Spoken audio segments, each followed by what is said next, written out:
اور اسی دوران ہندوستانی ایئر لائنس کمپنیاں بھی اب 12 مارچ جمعرات سے سعودی عرب کے دارالحکومت ریاض کے لیے اپنی پروازیں شروع کر رہی ہیں۔ انڈیگو بھی اسی تاریخ کو ممبئی اور ریاض کے درمیان پروازیں چلائے گی۔ آکاسا ایئر لائنس نے بھی جمعرات سے دونوں شہروں کے درمیان پروازیں دوبارہ شروع کرنے کا فیصلہ کیا ہے۔ وزارت نے کہا کہ تمام ایئر لائنس کمپنیوں کو سیکیورٹی کی صورتحال پر مکمل غور کرنے کے بعد پروازیں شروع کرنے کی اجازت دی جا رہی ہے۔ مغربی ایشیا میں جاری لڑائی کے باعث 28 فروری کو خطے کے لیے تمام پروازیں معطل کر دی گئی تھی، جسے اب شروع کیا جا رہا ہے۔ شمالی کوریا کے سربراہ کم جونگ ان اور ان کی کم عمر بیٹی نے جنگی بحری جہاز سے چلائے گئے اہم میزائلوں کے تجربات کا مشاہدہ کیا۔ شمالی کوریا نے امریکہ اور جنوبی کوریا کی مشترکہ فوجی مشقوں کے جواب میں کارروائی کرنے کی دھمکی دی تھی۔ ان تصاویر میں کم جونگ اور ان کی بیٹی کو ایک کمرے میں بیٹھے اسکرین پر جنگی بحری جہاز سے چلنے والے میزائلوں کا معائنہ کرتے دیکھا جا سکتا ہے۔ واضح رہے کہ کم جونگ ان کی بیٹی کم جوائے، جن کی عمر تقریباً 13 سال ہے، 2022 کے اواخر سے اپنے والد کے ساتھ کئی اہم مواقعوں پر نظر آتی ہے۔ جنوبی کوریا کے خفیہ ایجنسی کی جانب سے کہا گیا ہے کہ کم جونگ ان اپنی بیٹی کو اپنا جانشین بنائیں گے۔ جموں کشمیر کی ایک غیر سرکاری تنظیم ٹیم ریڈ نے سری نگر میں معاشرے کے کمزور طبقوں کی مدد کے لیے ضرورت مند خاندانوں کے لیے راشن کٹس تیار کی ہیں، اور اس کا مقصد معاشی طور پر کمزور گھرانوں کو مدد دینا ہے، جو رمضان کے دوران اپنی روزمرہ کی خوراکی ضروریات کو پورا کرنے کے لیے مصروف رہتے ہیں۔ اس راشن کٹ میں کھانے پینے کی بنیادی اشیاء جیسے کہ چاول، آٹا اور دیگر روزمرہ اشیاء کی استعمال شامل ہیں۔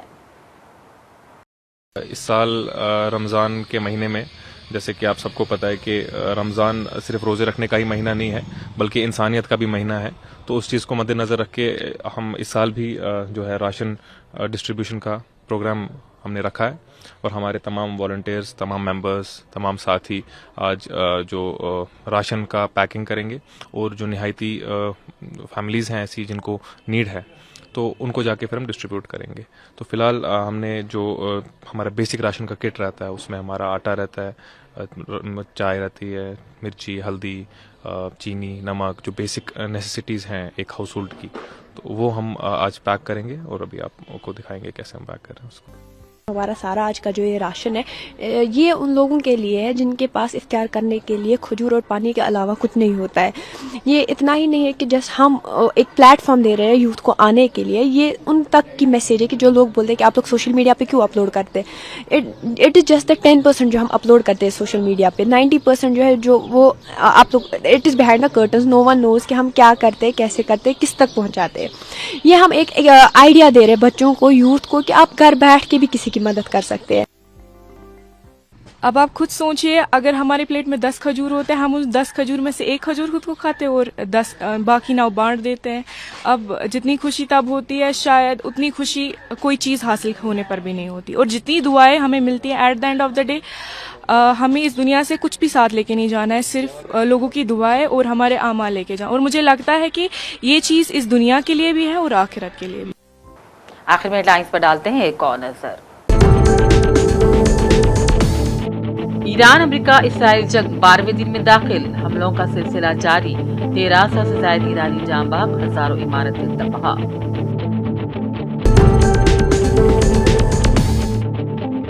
امریکی ڈیموکریٹک لیڈر چیک شومر نے امریکی صدر کو جھوٹا قرار دے دیا، کہا ہر دن نئے بیانات سے عوام کو کیا جا رہا ہے گمراہ، ایرانی طالبات کو ہلاک کرنے پر افسوس کا کیا اظہار۔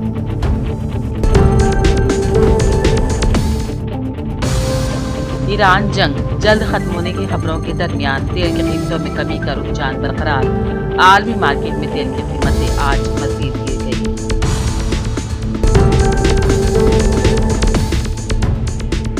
خطے کے دیگر ممالک کے ساتھ تنازع میں پڑنے کا کوئی ارادہ نہیں، ایرانی صدر کی پاکستانی وزیر اعظم سے گفتگو۔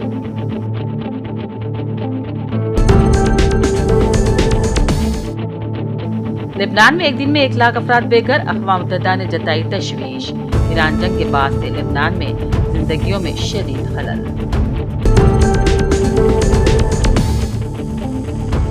جنگ بندی کی کوشش نہیں کر رہے ہیں، انفراسٹرکچر کو نشانہ بنانے کا دیں گے جواب، ایرانی اسپیکر کا بیان۔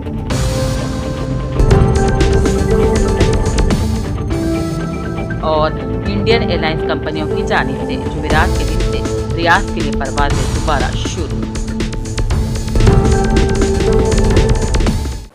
اسی کے ساتھ عالمی خبرنامہ کا سلسلہ اب یہیں اختتام کو پہنچتا ہے. پوری ٹیم کے ساتھ دیجیے اجازت. دیکھتے رہیے سیاست ٹی وی. اللہ حافظ.